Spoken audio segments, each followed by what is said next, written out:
నమస్తే, welcome to social post. నేను మీ మాధురి. ఈరోజు మనతో పాటు ఉన్నారు గణపతి దత్తాత్రేయ ఉపాసకులు, అమ్మవారి సేవకులు బ్రహ్మశ్రీ మురళీధర్ శర్మ గారు. నమస్తే మహాదేవ. మహాదేవ, మనకి లాస్ట్ టైం మనం మాట్లాడుకున్నాము 2026లో భూకంపం వస్తుంది అని చెప్పన్నారు.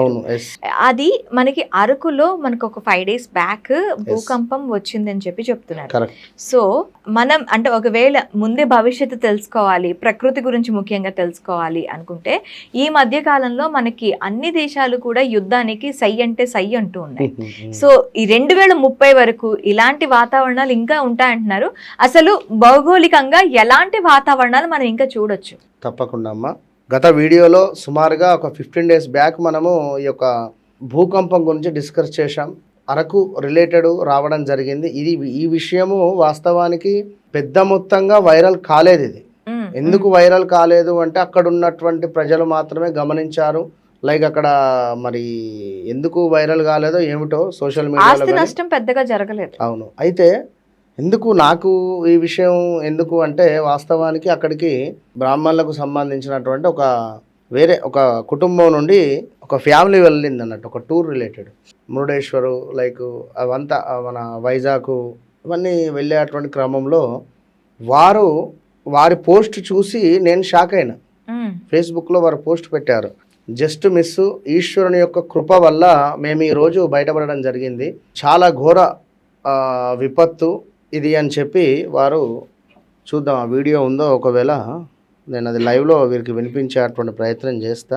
అనుగ్రహించడానికి అలాగే యాదగిరిగుట్ట దాంతో మేము గత 4 రోజుల నుంచి దైవ దర్శనాలకై భద్రాచలము, అలాగే ఎందుకంటే రాత్రి సుమారు 11-12 గంటల నిమిషాలకు అది ఒరిస్సా ప్రాంతానికి దగ్గరగుండంగా 2.7% భూకంపం అనేది రావడం జరిగింది. ఒరిస్సా ప్రాంతంలో సుమారుగా అరకు అటు వెళ్ళేటువంటి క్రమంలో 2.7 రెక్టాల్ స్కేల్ మీద భూకంపం వచ్చింది అని చెప్పి వారు చెప్పడం జరిగింది. సో వారు పోస్ట్ పెట్టిన తర్వాత నేను షాక్ అయ్యి ముందు వారికి కాల్ చేశాను. అంటే ఇంకా ఇది ఒకటే అని కాదు, రేపు 2030 లోపు ఈ యొక్క ఏఐ జాబ్స్ రిలేటెడ్ చాలా డిస్కషన్స్ కానివ్వండి, జాబ్స్ లాస్ కానివ్వండి, ఈ ఏఐ రిలేటెడ్ ఒక చెలరేగిపోయే పరిస్థితి ఉంది ఏఐ. ఇక రెండవది బంగారం రేటు మనం ఊహించలేము ఖచ్చితంగా కూడా.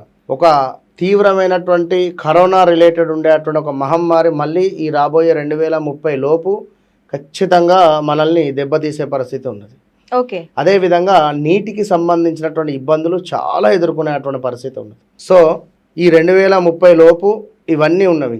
ఇంకా చూసుకుంటే వాతావరణంలో కూడా విచిత్రమైనటువంటి మార్పులు చేర్పులు కూడా 100% ఉండబోయే పరిస్థితి ఉన్నది.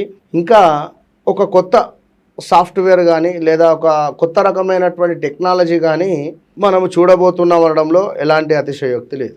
ఓకే, అయితే మహాదేవ, మనకి ఈ కరోనా రిలేటెడ్ మళ్ళీ వస్తుంది అంటున్నారు, ఇంకా భూకంపాలు వస్తాయి అంటున్నారు, ఈ వాటర్ ప్రాబ్లమ్స్ అంటున్నారు. ఎక్కడెక్కడ వచ్చే అవకాశం ఉందంటారు? మనకు ఈ యొక్క హైదరాబాద్లో కొంత నీటి కొరత 100% ఉండబోతున్నది. ఓకే, కొన్ని వరదలు అనేటువంటివి జరుగుతున్నవి చూస్తూనే ఉన్నాము.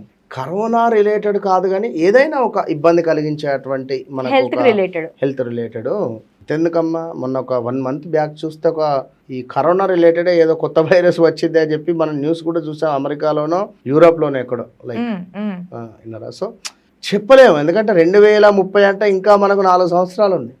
ఈ 4 సంవత్సరాలలో తప్పకుండా బీ కేర్ఫుల్గా ఉండాలి ప్రజలు, అంతే. ఓకే, మహాదేవ్.